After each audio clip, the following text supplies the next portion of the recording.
नमस्कार प्रिय दर्शकों, एक बार फिर आपका स्वागत है हमारे YouTube चैनल प्राचीन ज्ञान सच्चा ज्ञान में। प्रिय दर्शकों, आज फिर नया वीडियो नई जानकारी लेकर हम हाजिर हुए हैं। दर्शकों, आज की जो कहानी है, आज जो कहानी हम आपको सुनाने जा रहे हैं, ये कहानी नल और दमयंती की कहानी है। प्रिय दर्शकों, राजा नल और दमयंती का नाम तो आपने सुना होगा। आज इनकी कहानी हम प्रस्तुत करने जा रहे हैं। नल और दमयंती का विवाह, स्वयंवर प्रेम कथा। प्रिय दर्शकों, ये कथा बड़ी पावन पवित्र है। इस कथा के बारे में ऐसा कहा जाता है, जो मनुष्य जिस घर में इस कहानी को सुनता है, उस घर की समस्त प्रकार की बाधाएं दूर हो जाती है। प्रिय दर्शकों, और इस कथा के बारे में ये भी कहा जाता है कि जो मनुष्य यदि रात्रि के समय, मध्य रात्रि के समय राह चल रहा है और राह चलते उसको डर लगने लगता है, तो इस कथा को गुनगुनाने से वो डर दूर हो जाता है। चाहे वो डर किसी किए कराए का हो या भूत चुड़ैल आकनी साकनी डाकनी किसी का भी डर हो, वो सभी प्रकार के डर दोष दूर हो जाते हैं। प्रिय दर्शकों, वीडियो शुरू करने से पहले जो लोग हमसे नए जुड़े हैं वो लोग हमारे चैनल को सब्सक्राइब करें, बेल आइकन ऑन करें, अच्छे अच्छे कमेंट किया करें, ताकि हर आने वाले वीडियो का नोटिफिकेशन सबसे पहले आपको मिले और आप उसका फायदा उठा सकें। शुरू करते हैं प्रिय दर्शकों आज की प्यारी सी कहानी, ये प्यारा सा वीडियो। प्रिय दर्शकों, दमयंती विदर्भ देश के भीष्मक राजा की पुत्री थी। राजा भीष्मक ने संतान प्राप्ति हेतु दमन ऋषि की सेवा की और उन्हीं के आशीर्वाद से राजा भीष्मक के 4 संतानें हुई। दम, दांत और दमन नामक 3 पुत्र और दमयंती नाम की कन्या। दमयंती अत्यंत रूपवती थी। प्रिय दर्शकों, उन्हीं दिनों निषद देश पर नल नामक राजा राज्य करता था। वीरसेन का पुत्र नल गुणवान और परम सुंदर था। विदर्भ की राजकुमारी दमयंती राजा नल के गुणों की प्रशंसा सुनकर उसके प्रति आकर्षित होती जा रही थी। उधर राजा नल भी दमयंती के रूप और सौंदर्य के गुणों पर मंत्र मुक्त और मनी मन उसको चाहने लगे थे। नल और दमयंती की यही पौराणिक प्रेम कहानी जगत प्रसिद्ध है, जिसे हम और आप नल और दमयंती की कथा या नल और दमयंती की कहानी के रूप में जानते हैं। प्रिय दर्शकों, नल और दमयंती का विवाह यानी स्वयंवर कैसे हुआ, नल और दमयंती की शादी कैसे हुई, अब हम इसी पर चर्चा करेंगे। जब दमयंती सयानी हुई तो राजा भीष्मक ने अपनी पुत्री को विवाह योग्य समझ और राजा भीष्मक ने दमयंती के स्वयंवर का आयोजन किया।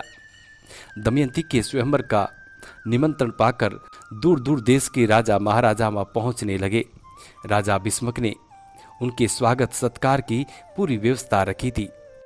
प्रिय दर्शकों, ऐसा कहा जाता है कि राजा महाराजा तो क्या, देवराज इंद्र, लोकपाल आदि देवता भी बिना निमंत्रण के ही अनिध सुंदरी के स्वयंवर में भाग लेने पहुंच गए थे।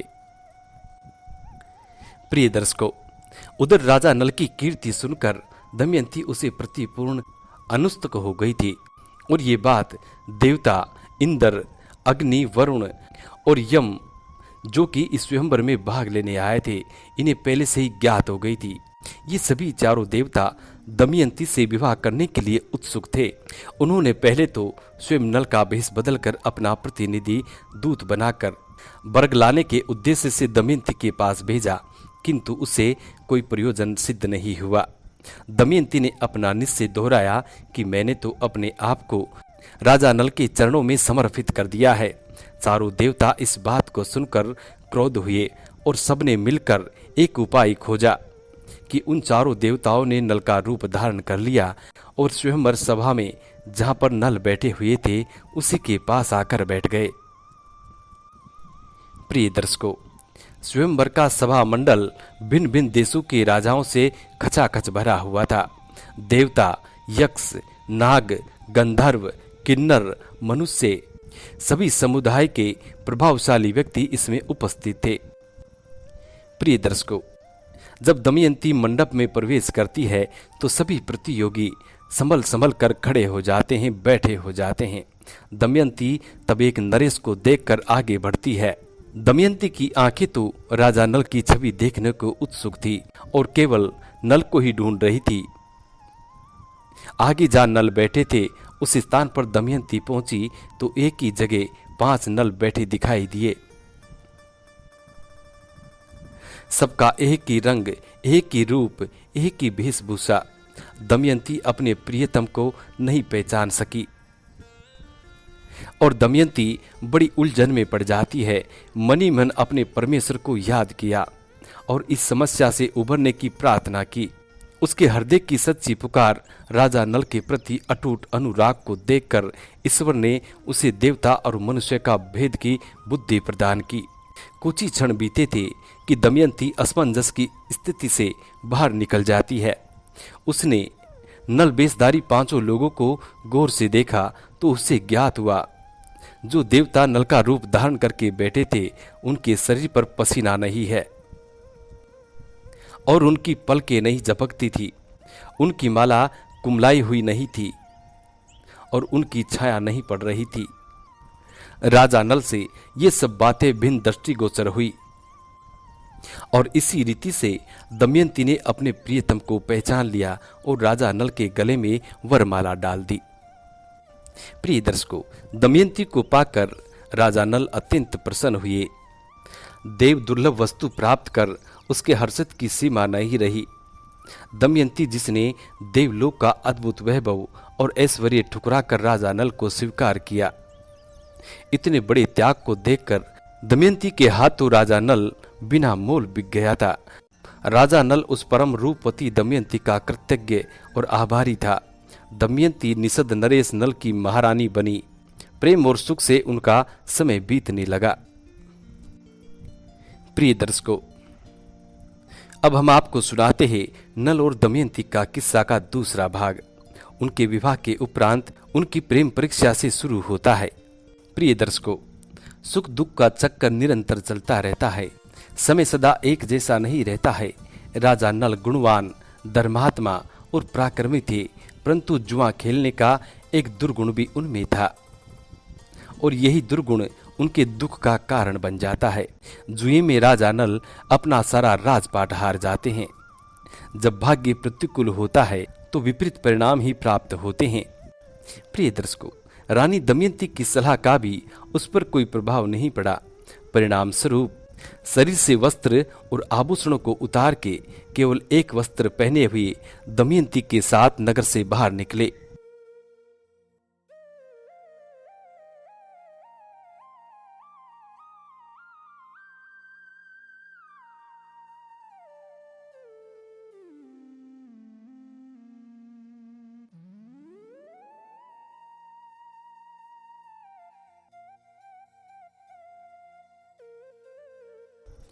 प्रिय दर्शकों, नगर के कुछ लोगों की सहानुभूति राजा नल के साथ थी, परंतु नए राजा के राज्य देश व मृत्यु दंड के भय से कोई मदद करने की हिम्मत नहीं जुटा सका। नल और दमयंती निराश होकर जंगल की ओर चल दिए। ऐसी विकट परिस्थिति में दमयंती ने अपने पति का अनुसरण कर पतिव्रता धर्म का पालन किया। जंगल जंगल भटकने और उससे अपनी प्राण प्यारी दमयंती का। प्रिय दर्शकों, अब दमयंती को राजा नल अपने पिता के यहाँ छोड़कर जाने के लिए राजी होते हैं।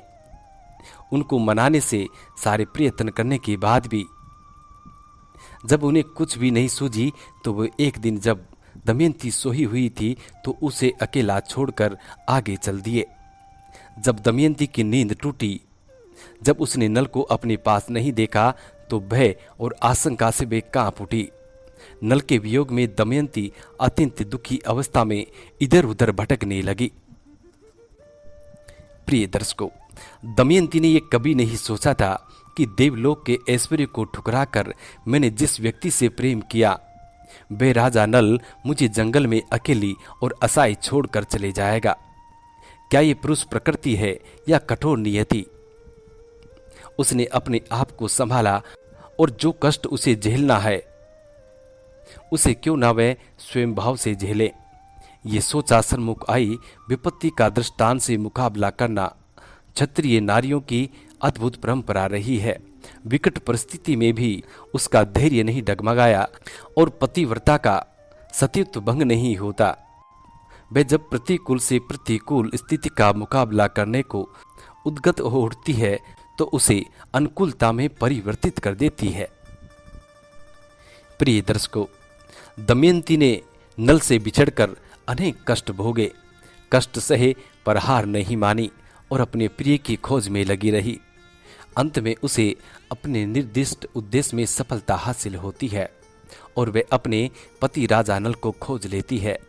संकट का समय वे प्रतिकूल परिस्थितियों का अंत होता है और नल और दमयंती का पुनः मिलन होता है। नल फिर अपना पैतृक राज्य प्राप्त कर लेता है। प्रिय दर्शकों, राजा नल और दमयंती की स्टोरी के इस पूरे घटनाक्रम में दमयंती का विभिन्न परिस्थितियों में धैर्य, प्रेम, पतिव्रता और साहस प्रकट होता है, जो समाज के लिए अनुकरणीय है। आज भी भारतीय समाज और संस्कृति में दमयंती का नाम काफी सम्मान से लिया जाता है। जगह जगह नल और दमयंती की रागनी नाटक, प्रोग्राम आदि किए जाते हैं, उन्हें याद किया जाता है। प्रिय दर्शकों, राजा नल और दमयंती की ये कहानियाँ समाप्त होती है। हम उम्मीद करते हैं कि आज की ये वीडियो आप लोगों को बेहद पसंद आई होगी और इस जानकारी से आप ढेर सारे लाभ उठाएंगे। मिलते हैं प्रिय दर्शकों आने वाले नेक्स्ट वीडियो में। तब तक अपना ख्याल रखें। जी नमस्कार, धन्यवाद।